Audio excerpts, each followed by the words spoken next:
착한 여성들이 왜 눈물을 흘리며 살아야 합니까? 헌신적인 아내가 어째서 배신과 고통 속에서 신음해야 합니까? 그릇된 것을 움켜쥐고 있기 때문입니다. 오늘 저는 여성들의 삶을 송두리째 바꾸고 재물운과 복을 불러들이는 5가지 인과의 법칙에 대해 이야기하고자 합니다. 제 이야기를 듣는 모든 분들의 가정에 부처님의 자비와 광명이 깃들기를 바랍니다. 저는 평생을 여성들을 포함한 모든 중생의 마음에 평화를 주기 위해 노력해 왔습니다. 오늘 이 시간은 특히 이 땅의 모든 여성 보살님들을 위해 마련했습니다. 여성들이여, 이 5가지만은 반드시 지니십시오.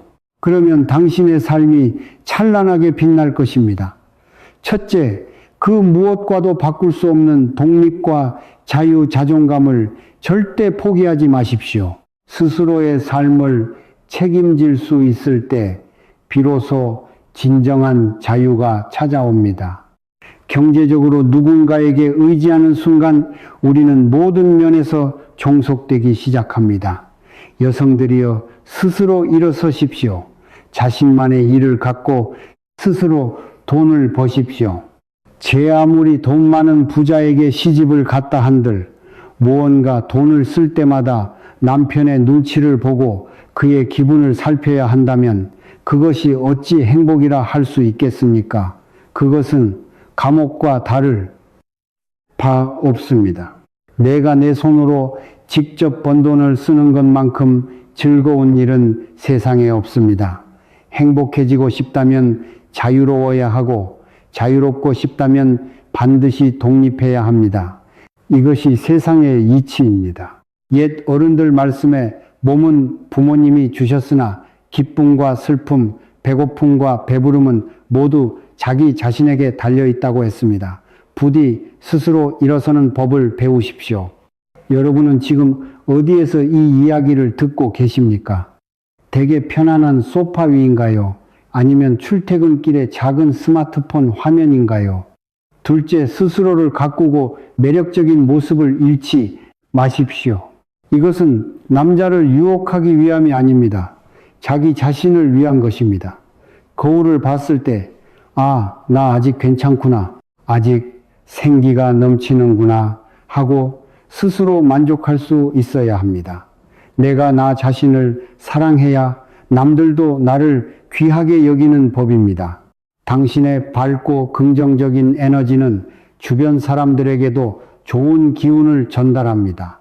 반대로 늘 우울하고 자신감 없는 사람 곁에는 아무도 머물고 싶어 하지 않습니다. 아름다움이란 것이 반드시 조각상 같은 얼굴이나 미스코리아 같은 몸매를 의미하는 것은 아닙니다. 물론 그러면 더할 나위 없이 좋겠지만 타고난 생김새는 우리가 어쩔 수 없는 부모님으로부터 받은 인연의 영역입니다. 하지만 매력, 생기, 자신감, 그리고 건강한 몸매는 우리가 노력으로 충분히 만들고 지킬 수 있는 것입니다. 아이를 낳고 몸이 불었다고 힘들어서 어쩔 수 없었다고 변명하지 마십시오. 찔 수 있다면 뺄 수도 있는 것이 이치입니다.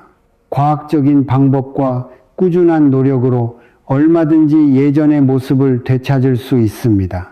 나는 이제 물만 마셔도 살찌는 나이야 라는 말은 스스로를 포기하는 소리일 뿐입니다. 들어오는 것을 줄이고 나가는 것을 늘리면 몸에 지방이 쌓일 틈이 어디 있겠습니까? 기억하십시오.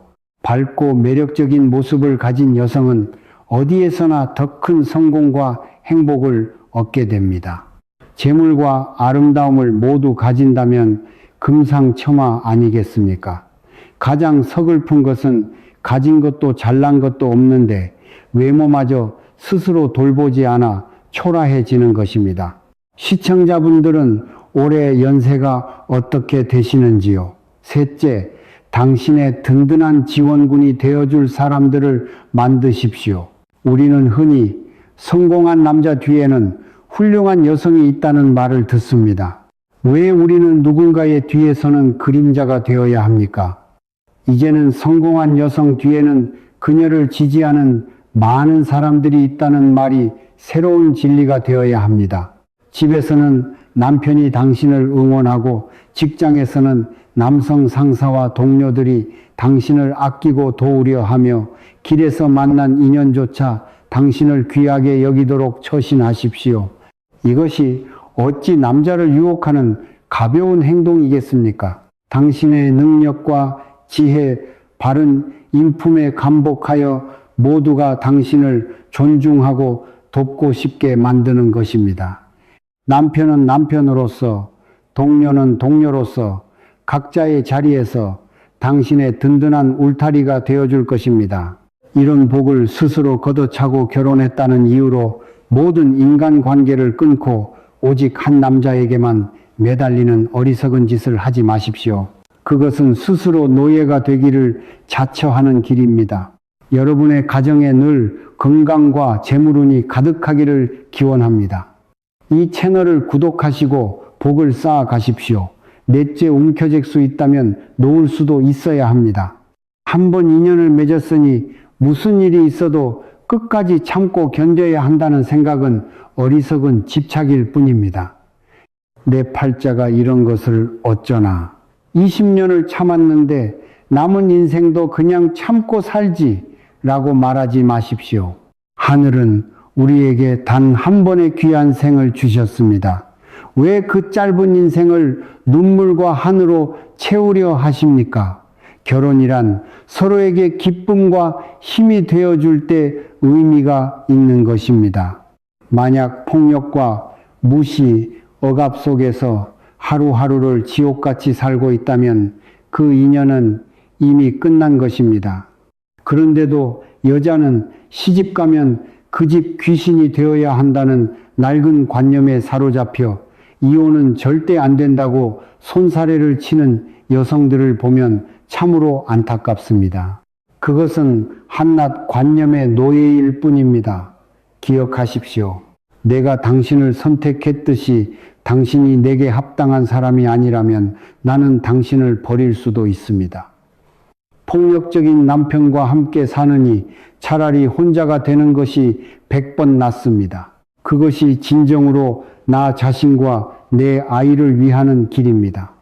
다섯째, 남자를 감시하고 통제하려는 헛된 노력을 멈추십시오. 그가 어디서 누구와 무엇을 하는지 의심하고 뒷조사를 하고 휴대폰을 검사하는데 당신의 귀한 시간과 에너지를 낭비하지 마십시오. 당신이 날 배신하면 죽어버릴 거야.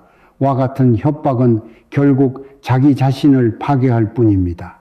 실제로 남편의 외도를 알고 홧김에 쥐약을 먹고 자살을 시도했다가 구사일생으로 살아난 한 보살님이 저를 찾아온 적이 있습니다.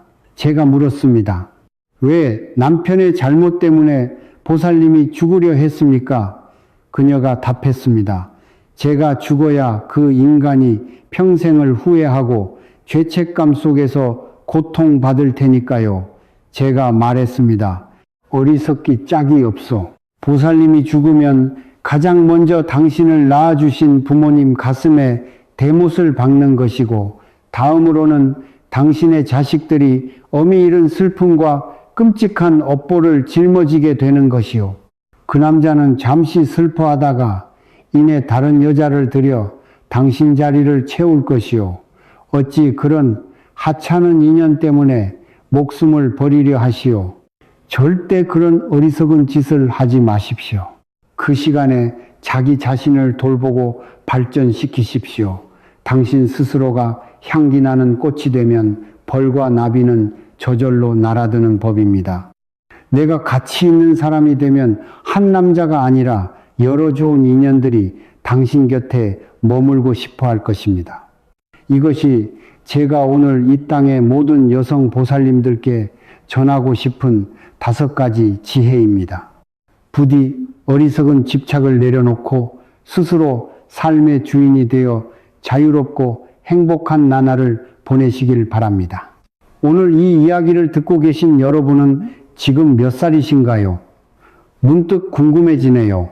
각자의 나이와 경험 속에서 오늘 제가 들려드린 이야기는 여러분의 마음에 어떻게 다가갔나요? 혹시 특별히 와닿았던 구절이나 장면이 있으셨는지요? 어떤 나이, 어떤 상황에 계시든 이 이야기를 듣는 모든 분들의 삶에 늘 잔잔한 평안이 함께 하기를 간절히 기도합니다. 오늘의 이야기가 여러분에게 남긴 지식이나 깨달음은 무엇이었나요? 댓글로 여러분의 생각을 자유롭게 나눠주셔도 좋고 조용히 마음속으로 되새겨보는 시간을 가져보시는 것도 좋을 것 같습니다. 여러분의 삶에 작은 울림이 되었기를 바랍니다. 마지막으로 이 글을 읽으시는 모든 분들이 언제나 몸과 마음 모두 건강하시고 여러분의 매일매일의 평안과 행복이 가득하기를 진심으로 바라겠습니다. 늘 건강하시고 평안하세요.